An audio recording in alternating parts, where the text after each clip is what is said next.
Shalom, queridos, Deus abençoe a vida de vocês. Vamos finalizar 1 João, capítulo 5, né? Todo aquele que crê em Jesus, que Jesus é Messias, tem Deus por Pai. Todo aquele que ama o Pai ama também o Filho. Assim sabemos que amamos os filhos de Deus, amando a Deus e obedecendo aos mandamentos. Então aqui já vem mais uma implicação, né, a respeito dos mandamentos. Eu sempre falo, já falei isso em outros vídeos, né, que existem mandamentos que são para Deus, existem mandamentos que são para você e tem mandamentos que são para o seu próximo, tá? A lei é dividida desta maneira, né? Aquilo que pertence a Deus fica com Deus, né? Por exemplo, não terás outro Deus diante de mim, né? Não farão a imagem de escultura, né? Honrar o nome do Senhor, não usar o nome do Senhor em vão. Essas coisas são mandamentos que são para Deus e ficam com Deus. Agora, por exemplo, honrar ao teu pai e a tua mãe é mandamento para você. Porque a partir do momento que você honra a sua mãe, que é como Deus para você no sentido de concepção, Deus utilizou a sua mãe e seu pai para trazer você à vida, né? Eles trouxeram você à vida pelo poder que Deus colocou sobre a vida deles. Aí, quem recebe o benefício é você, né? São acrescentados anos nas suas vidas. Mas, por exemplo, não roubar, não matar, são coisas que estão ligadas intimamente com o seu próximo. Então, quando nós amamos a Deus, nós devemos obedecer os mandamentos. E automaticamente, quando obedecemos aos mandamentos, nós amamos o nosso irmão. Então, amar nossos irmãos não é simplesmente de fazer coraçãozinho, e achar que isto é amor, tá? Como eu sempre falo, amor é um conjunto de qualidades, né? E então, nós demonstramos amor ao nosso próximo também, automaticamente guardando os mandamentos, né?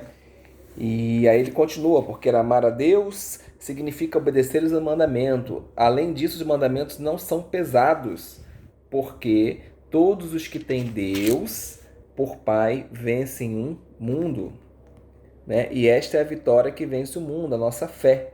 Quem vence o mundo, quem é que vence o mundo a não ser a pessoa que crer em Jesus, o Filho de Deus, né?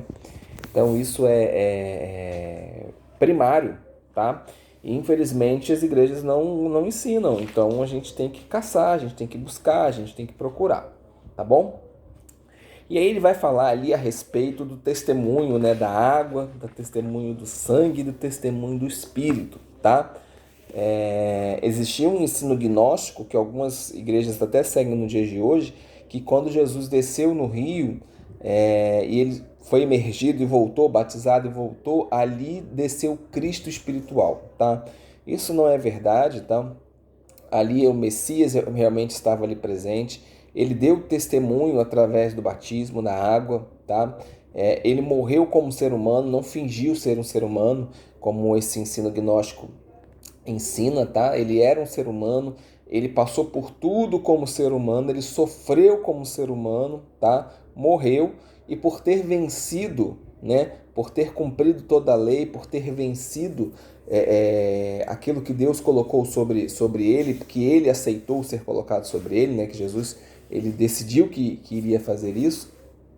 Ele venceu, assim ele ressuscitou, né? E hoje ele está à direita de Deus Pai Todo-Poderoso. E é por isso que hoje nós podemos estar com o Senhor, né? Em terra, e quando ele voltar, nós estaremos com o Senhor também, porque nós seremos como ele, né? Por isso nós devemos ser imitador deles, né? Então, o Espírito também dá testemunho, né? O Espírito é o Espírito da verdade, né? Então, esses três elementos aí, eles estão de acordo, tá? Vou fazer aqui só uma paráfrase não, na verdade, vou abrir um parênteses aqui, a respeito da versão da King James, tá? A versão da King James, ela diz o seguinte, abre aspas, pois há três que testemunham no céu, Pai, a Palavra e o Espírito, e esses três são um. E há três que testemunham na terra, Espírito, a água e o sangue, esses três concordam em si, tá? Na versão da King James, na versão Texto Receptus também tem, tá? Isso daí não deveria estar aí, tá? Não estão nos 4 manuscritos mais antigos, tá?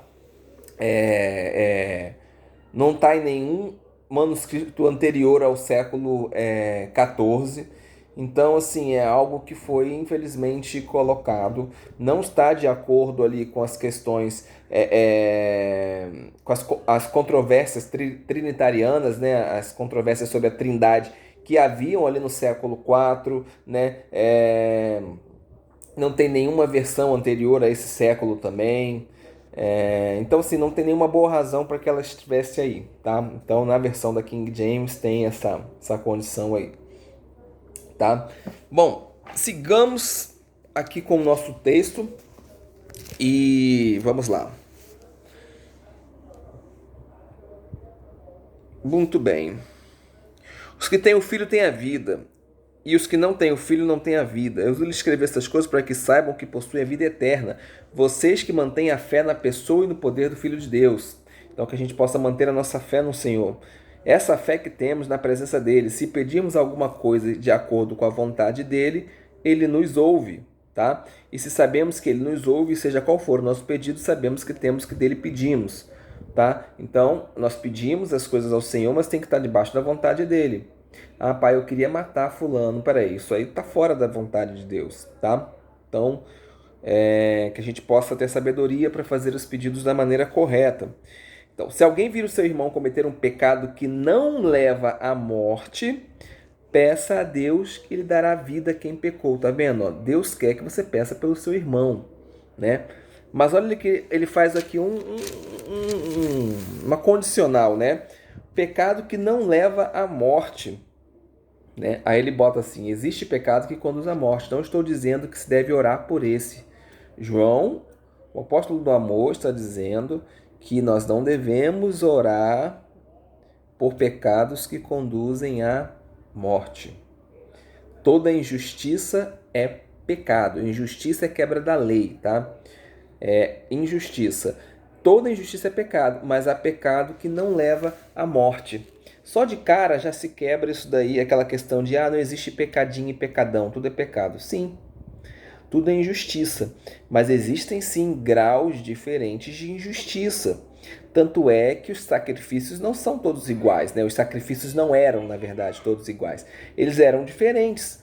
Por que eles eram diferentes? Porque haviam graus diferentes de pecado. Tá? E o que são esses pecados que levam à morte? São os pecados que quando você vai ler lá Levítico, quando você vai ler Êxodo, quando você vai ler Deuteronômio, Números, que a punição é a morte. Por exemplo, assassinato. Por exemplo, estupro. Né? Então, esses pecados, segundo a Torá, são espiados pela morte. São gravíssimos. Tá? Então, assim, João deixa isso dessa maneira. E eu compreendo o seguinte: se nós vemos o nosso irmão em pecado, nós devemos, de alguma forma, sim, tentar orientá-los, né? Onde é que nós teríamos base para poder dizer isso, Juliano? Vamos lá. A gente tem que arguí-lo, né? Mateus, capítulo 18, versículo 15 a versículo 17. A gente deve corrigi-lo com espírito de humildade, Gálatas, capítulo 6, versículo 1. A gente deve tentar converter, né, ali o pecador do seu caminho errado, Tiago, capítulo 5, 19, tá? Versículo 20 também. Então, nós devemos hoje orar e devemos entender que existe uma lei que é superior a todas as leis, que chama-se misericórdia. Tá? Um assassino que se arrependeu genuinamente, ele pode sim ser reconduzido e perdoado, tá bom? Senão nós iríamos colocar limites no poder de Deus, tá? E não há limites no poder de Deus, né? A Bíblia diz que um coração arrependido e contrito, né, Deus não rejeita. Mas nós também temos que tomar cuidado, tá? Temos que tomar cuidado. Devemos ter atenção aí. Porque, infelizmente, o mundo ele jaz no maligno, como o próprio texto diz. E muitas vezes o maligno utiliza dessas condições para tocar na tua vida. Então, tenha cuidado. Juliano, mas aqui diz que Todo aquele que tem Deus por Pai não permanece em pecado. O maligno não pode tocar. Sim, o maligno não pode tocar, mas o maligno pode tentar, tá? Então, que a gente possa tomar cuidado, tá? O amor, ele é esse conjunto de qualidades, mas a gente também precisa ter atenção, tá bem? Então, assim, que o Senhor possa nos dar sabedoria e que a gente possa saber discernir, né, as pessoas que realmente buscam o arrependimento, né? Leve a palavra, ore pelas pessoas que precisam, mas aprendam que há restrições, tá bom? Existem momentos onde a gente tem que segurar um pouquinho a nossa onda. Isso não significa que a gente não vai amar essa pessoa, tá bom?